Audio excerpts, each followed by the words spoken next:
cette thèse, c'est que les Américains, vous voulez les islamistes au pouvoir parce qu'ils sont historiquement vos meilleurs alliés, que ce soit le wahhabisme saoudien ou au Qatar, etc., afin de nous contrer. Dans cette guerre, dans cette nouvelle guerre forward, vous avez pris le pétrole de l'Irak, de la Libye, aujourd'hui la Syrie, bientôt l'Iran, bientôt c'est la Chine et la Russie qui seront encerclés. Also es gibt auch in den russischen und chinesischen Medien eben diese Position, die vertreten wird, dass im Grunde genommen immer wieder die These der Beziehungen zwischen der Islamisten und der Amerikaner eben als Gegenpol immer wieder aufgearbeitet wird. C'est ce qui explique aujourd'hui la guerre affreuse en Syrie, qui sont construits dans une nouvelle guerre forward, qu'on voit bien ces éléments. Das erklärt natürlich auch den Krieg in Syrien, der zwei unterschiedliche Welten darstellt und gegeneinander aufhetzt. Voilà, donc je ne vais pas rester, parce que je dois vous donner la parole vous-même afin de poser vos questions. Si jamais je n'ai pas traité un thème. Dr. Sedawi, herzlichen Dank, ja sehr. Es ist nicht so einfach, nämlich so simultan zu übersetzen, auch über eine Stunde sich hinzusetzen, zu übersetzen. Wir werden natürlich alles, was besprochen wurde, beziehungsweise offene Fragen auch besprechen.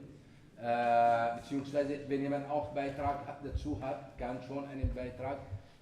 Ich appelliere an allen, die Beiträge beziehungsweise die Fragen zwischen 2 Minuten höchstens bis 3 Minuten zu stellen.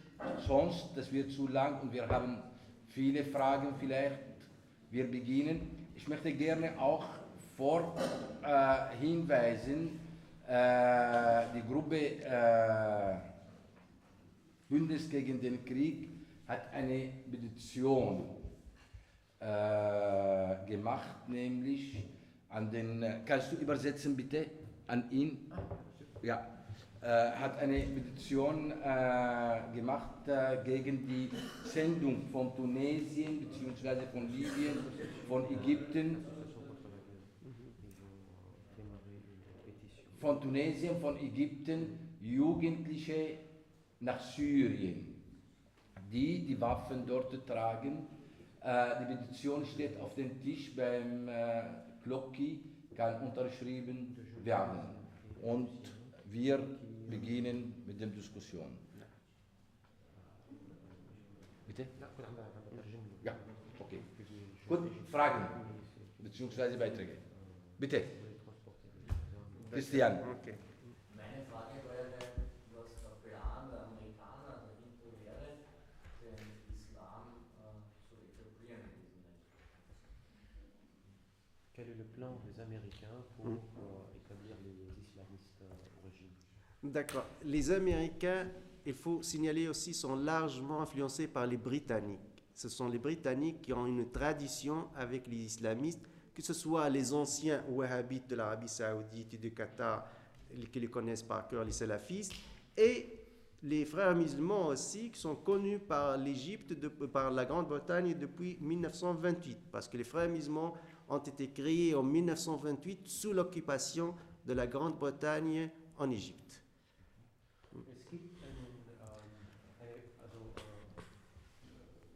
Es gibt eine starke Verbindung zwischen den USA und Großbritannien. Und Großbritannien hat eine direkte Verbindung und eine starke Kenntnis von diesen Islamisten, unter anderem auch die Wahhabisten und die Salafisten.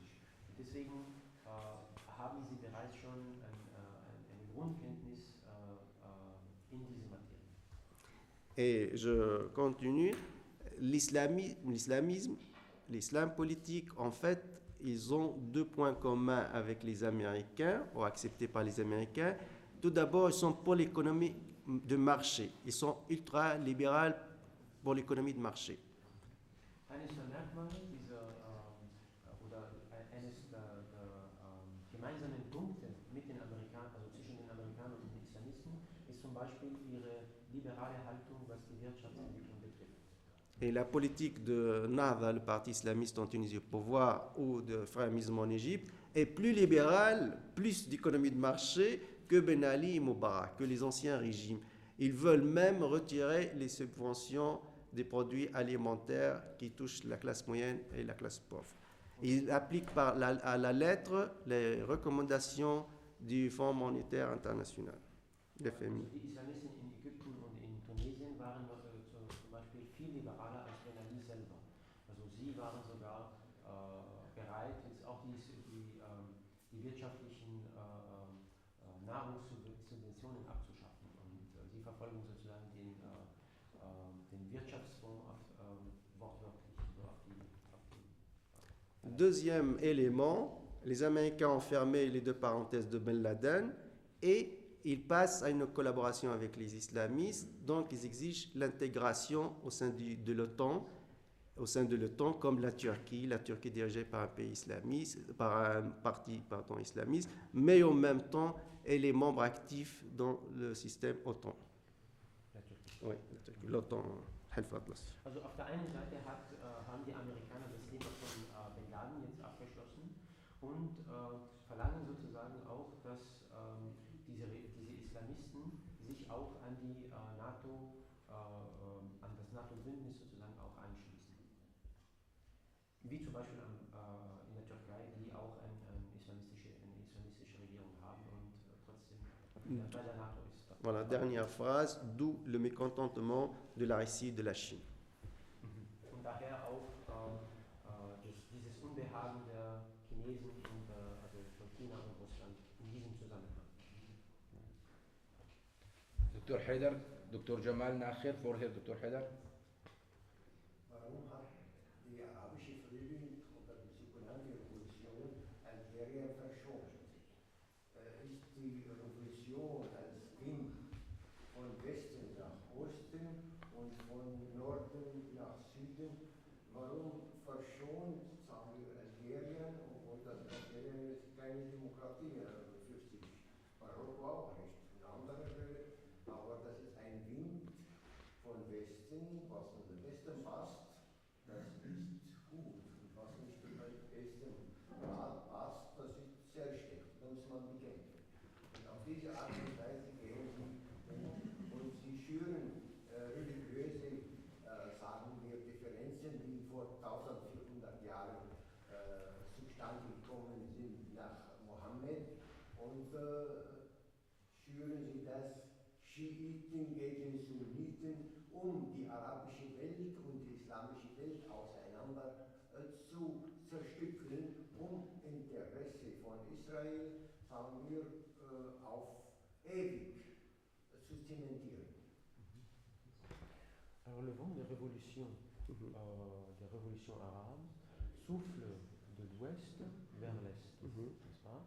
Pourquoi est-ce qu'il a épargné l'Algérie par exemple ou le Maroc? Il souffle aussi du nord vers le sud. Pourquoi est-ce qu'il épargne certains de ces pays? Ne serait-ce pas que ce procédé est en train de démanteler, si on veut, le monde musulman, tout cela dans le seul but de renforcer la puissance d'Israël? Oui.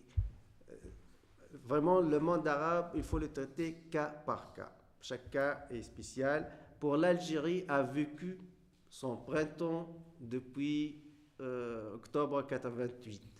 A fait beaucoup de concessions, des élections, puis ça n'a pas marché, l'islamisme, puis une guerre civile, puis surtout, ils ne veulent plus la guerre civile. L'Algérie a payé 200 000 morts et des introuvables avec plus que 100 milliards de dollars de dégâts. Donc, c'est un pays qui ne veut pas refaire cette malheureuse expérience. Le Maroc a ouvert le système, quand on parle du système, comment il s'ouvre.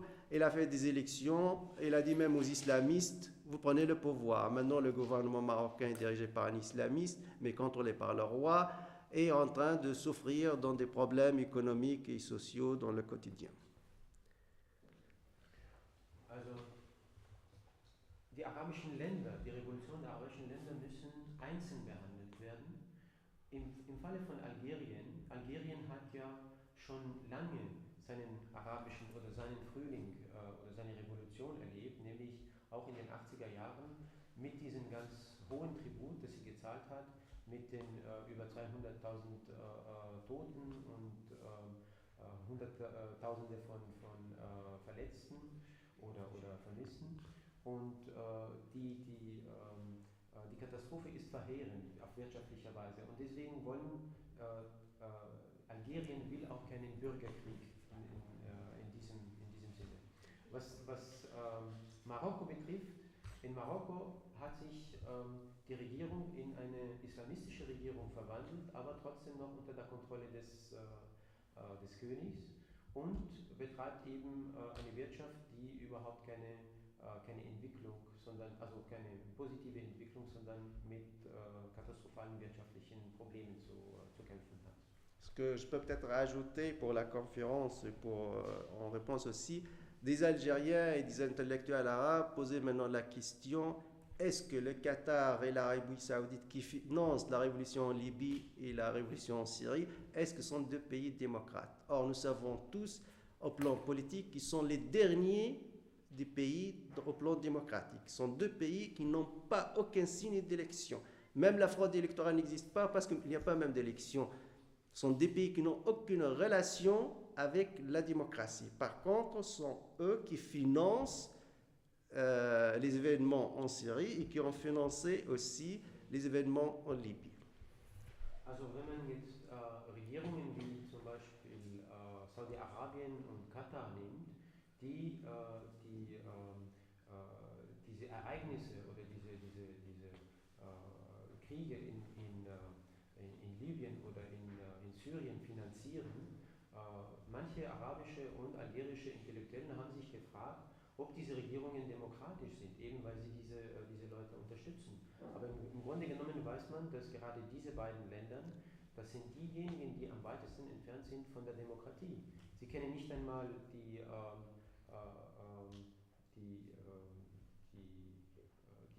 gefälschten Wahlen, weil sie nicht einmal Wahlen haben, zum Beispiel. Ja, also das sind Dinge, die ausgeschlossen sind. Lass mal bitte, wir kommen schon. Also nicht einmal eine Verfassung, also auch können wir davon reden. Jamal dann Muwaffaq. Oui, sans traduction, je vous en prie. Ouais.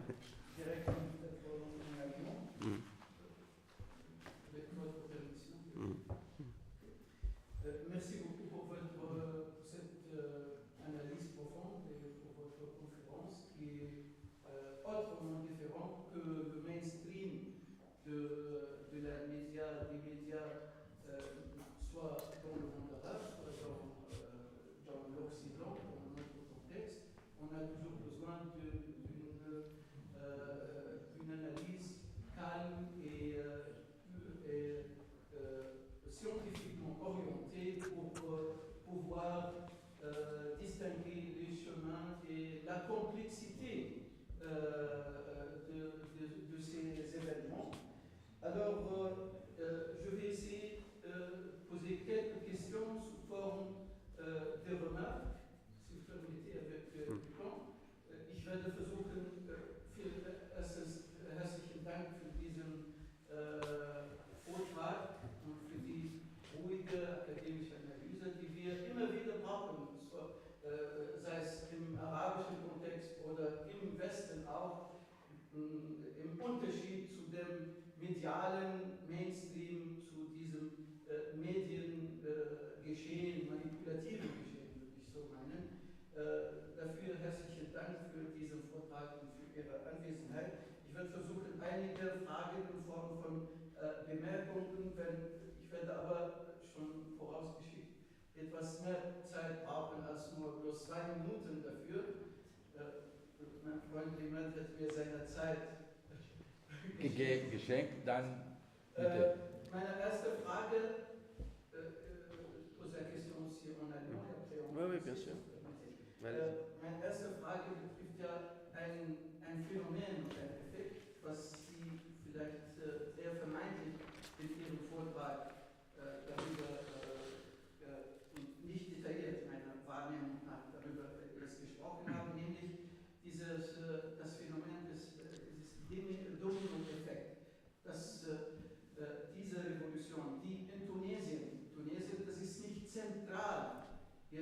der arabischen Welt. Das ist auch etwas peripher liegend und nicht wirklich in der Geopolitik in der Region auch von großem Einfluss und Bedeutung, aber trotzdem von dort ausgegangen, diese Revolution.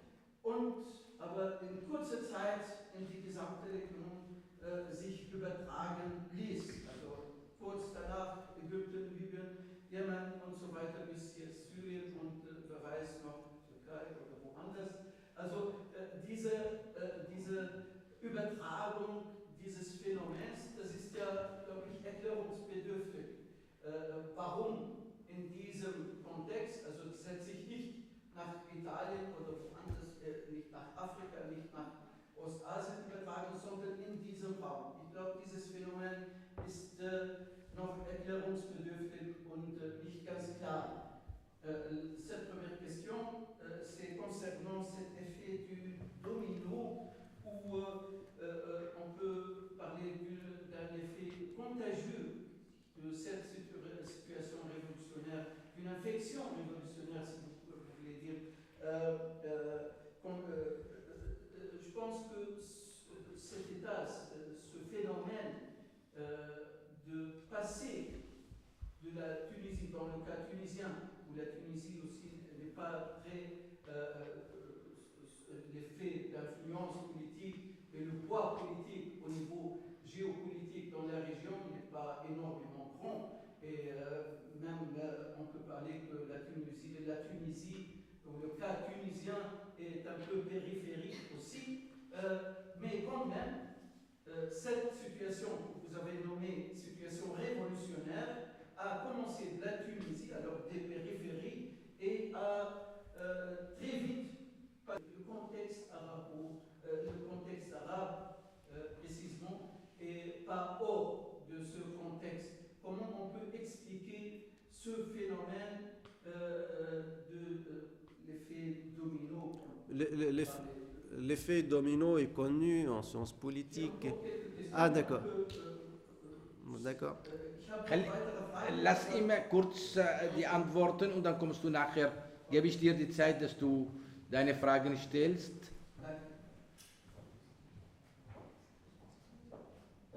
Donc, l'effet domino est un phénomène connu dans l'histoire. Rappelons-le, quand Nasser a pris le pouvoir et le nationalisme arabe a rayonné les années 60, c'est plusieurs pays qui sont tombés devenus nationalistes arabes, comme Nasser en Syrie, en Irak, au Yémen, en Libye, etc. C'est l'effet domino. La même chose pour le communisme, au nazi. Un pays qui tombe, évidemment, il y a une Syrie qui tombe derrière. Le phénomène de la Tunisie, c'est la même chose. Moi, j'étais avec les médias et je dis ça ne va pas s'arrêter en Tunisie.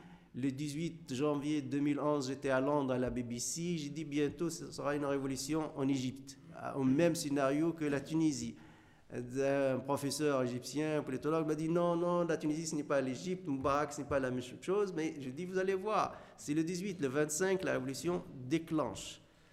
Donc peut-être pour la traduction. Der Domino-Effekt ist historisch gesehen in der Politik relativ bekannt. Also zunächst einmal im Zusammenhang mit Nasser und dem Nationalismus, also dem arabischen Nationalismus, wie Nasser eben nationalisiert hat, haben dann auch andere arabische Länder genauso diesen Nationalismus angenommen. Genauso ähnlich passiert es mit dem Kommunismus zum Beispiel in Asien. Also wenn jetzt ein Regime zugrunde geht, dann sind viele asiatische Länder auch in den Kommunismus weiter gegangen.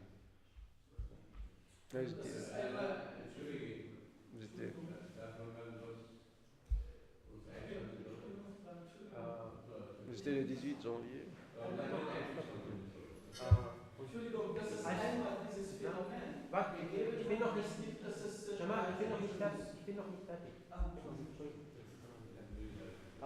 Als er im Januar, wie die tunesische Revolution losgegangen war, hatte er mit einem ägyptischen Politologen auch sich unterhalten und ihm gesagt, so, es gibt hier einen Dominoeffekt und also in dem Sinne und es wird so etwas Ähnliches in Ägypten genauso passieren. Und der andere hat ihm gesagt, nein, nein, in Ägypten ist es ganz was anderes, das wird nicht passieren.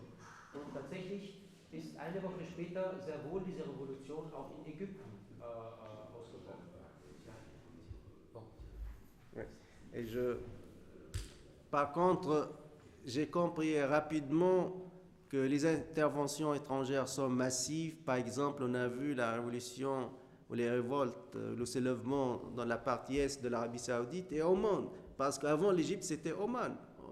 Et même le Koweït, même le Qatar, mais on a étouffé toutes ces révolutions. Donc, l'extérieur pense à ses intérêts, pense à façonner le monde arabe à son guise, plus que vraiment démocratiser. Les Américains ont des bases militaires en Bahreïn, au Qatar, en Arabie Saoudite. Ils doivent donner l'exemple de la démocratie. Ils doivent démocratiser les pays où ils sont déjà en place, où ils ont leur base militaire. Also man erkennt hier einen massiven Einfluss von den externen Mächten, die gerade diese Länder auch mehr oder weniger auch irgendwie kontrollieren. Am Beispiel von Oman zum Beispiel oder Bahrain und wo eben auch etwas passiert war, aber wo die externen Einflüsse so stark waren, dass sie so getan haben, als würden jetzt gerade die Länder, die relativ bekannt sind mit ihrer Politik, und sie haben sie so handeln lassen, als würden sie eben so demokratisierend wirken und eben diese Regierungen mit den militärischen Interventionen zu agieren. So. Darf ich noch weiterführen? Willst du noch sprechen? Ja? Also ich habe noch weitere Anmerkungen. Das war nur die erste Anmerkung. Das andere, auch in Form einer Frage, würde ich so formulieren, beziehungsweise eine weitere Anmerkung. Ich glaube, trotz alle vielleicht Gemeinsamkeit in diesem sogenannten arabischen Frühling, in diesen Revolutionen, in den verschiedenen Ländern, man muss auch gewisse Unterschiede, die qualitativ sind, feststellen und nicht nur in der Quantität dieser Unterschiede sind feststellbar. Das, was in Tunesien am Beispiel, und Sie haben ja das tunesische Modell oder hauptsächlich das tunesische Modell und nebenbei das ägyptische eher hervorgehoben und als Grundlage für die Analyse. Das Phänomen, dass der Staat und nicht das Regime, dass der Staat als Apparat jetzt in Tunesien weiter über die 4 Wochen jetzt revolutionäre Zustand sozusagen weitergegeben hat und weiter funktioniert hat. Also die öffentlichen Dienste wurden angeboten, also Wasser, ich weiß nicht, Strom, Spitäle, alle Dienste, öffentliche Dienste wurden, Verkehr wurden nicht gestoppt dadurch, die 4 Wochen und wurden immer eingegeben. Also der Staat als Apparat war da präsent. Das ist ja ähnlich auch wie in Ägypten der Fall. In anderen Fällen, das ist ja qualitativ und nicht in der Quantität, dass diese Dienste weniger oder mehr sind. Qualitativ, der Staat ist auf einmal verschwunden. Oder wahrscheinlich wird es auch nicht wirklich gegeben im Fall von Jemen, in Libyen, aber auch teilweise in Syrien. Das ist ja, ich glaube, diese Unterschiede wie Gemeinsamkeiten unterstreichen auch diese Qualität, wie diese Prozesse dort in diesen Ländern verschiedenen Beispiele stattgefunden haben. Je vais résumer aussi en français. Pour moi, merci. Merci. Le phénomène, vous avez bien constaté, je pense qu'il y en a des phénomènes pareils partout dans cette situation révolutionnaire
Oui, je suis tout à fait d'accord. D'ailleurs, j'ai toujours analysé que la révolution tunisienne ou égyptienne, ils étaient contre même le clan, même pas le régime. Le régime républicain restait toujours la même chose. Mais c'était vraiment contre le clan de Moubarak, le clan de Ben Ali Trabelsi. Or, en Libye, par exemple, c'est l'effondrement de l'État. Et c'est ça la catastrophe en Libye aujourd'hui. Il faut tout reconstruire. Et c'est l'anarchie totale qui règne aujourd'hui en Libye. Ce n'est pas la démocratie. Et c'est ça, le grand problème de ce monde arabe, comme je vous ai dit dès le début. Il y a ce dynamisme interne, mais les interventions extérieures sont massives et leurs objectifs sont clairs maintenant. Je pense que le tableau est clair. Et ce qui explique d'ailleurs d'autres populations comme l'Algérie, la Mauritanie, ne font pas les mêmes scénarios parce que si on veut plus de son, ça, il faut bien souligner, hein, on ne veut pas de son, on ne veut pas de guerre. Et s'il y a des changements, il faut que ce soit pacifique. Parce que le son appelle le son, la violence appelle la violence. Rappelons-le, en Colombie, en Amérique latine, 40 ans de guerre civile. Les guerrillos là, dans les montagnes et les maquis, et l'armée dans les villes pendant 40 ans. Finalement, on a dit on va faire la réconciliation parce qu'il n'y a ni vainqueur ni vaincu. Moment, das muss übersetzt und dann nachher. Nein, er muss übersetzen. Und dann nachher Muwafaq und dann nachher kommst du. In Tunesien und Ägypten waren eigentlich die Revolutionen jetzt nicht gegen den Staat selber, sondern gegen den Clan der Regierenden. Und es ist immer wieder dasselbe. Und also im Vergleich zu Libyen jetzt, wo in Libyen der ganze Staat zusammengebrochen ist und daher auch dieses Chaos, das seitdem herrscht. Wie schon gesagt, ist der interne Dynamismus in Wirklichkeit ein wesentlicher Faktor, der aber von diesen ausländischen Einflüssen immer wieder gegen und in bestimmte Richtungen gesteuert wird. Ja? Und wenn man das jetzt in dem Zusammenhang zusammenfassen will, wenn man jetzt keinen Krieg haben will, dann muss man eben den pazifistischen, also den kriegslosen Weg wählen. Und das ist am Beispiel von Kolumbien zum Beispiel auch zu erkennen, wo nach 40 Jahren Bürgerkrieg die Leute verstanden haben, dass man jetzt einen friedlichen Weg gehen muss. So, jetzt bin ich fertig. Muwafaq. Ja, ich habe so verstanden von Anfang an, dass die Amerikaner und die Islamisten jahrelang vorher einen Kontakt und einen Plan gearbeitet haben, damit die nachher Islamisten auf die Macht kommen. Das heißt, in diesem arabischen Welt oder in der islamischen Welt ist der Wort Revolution ist da ja hinfällig.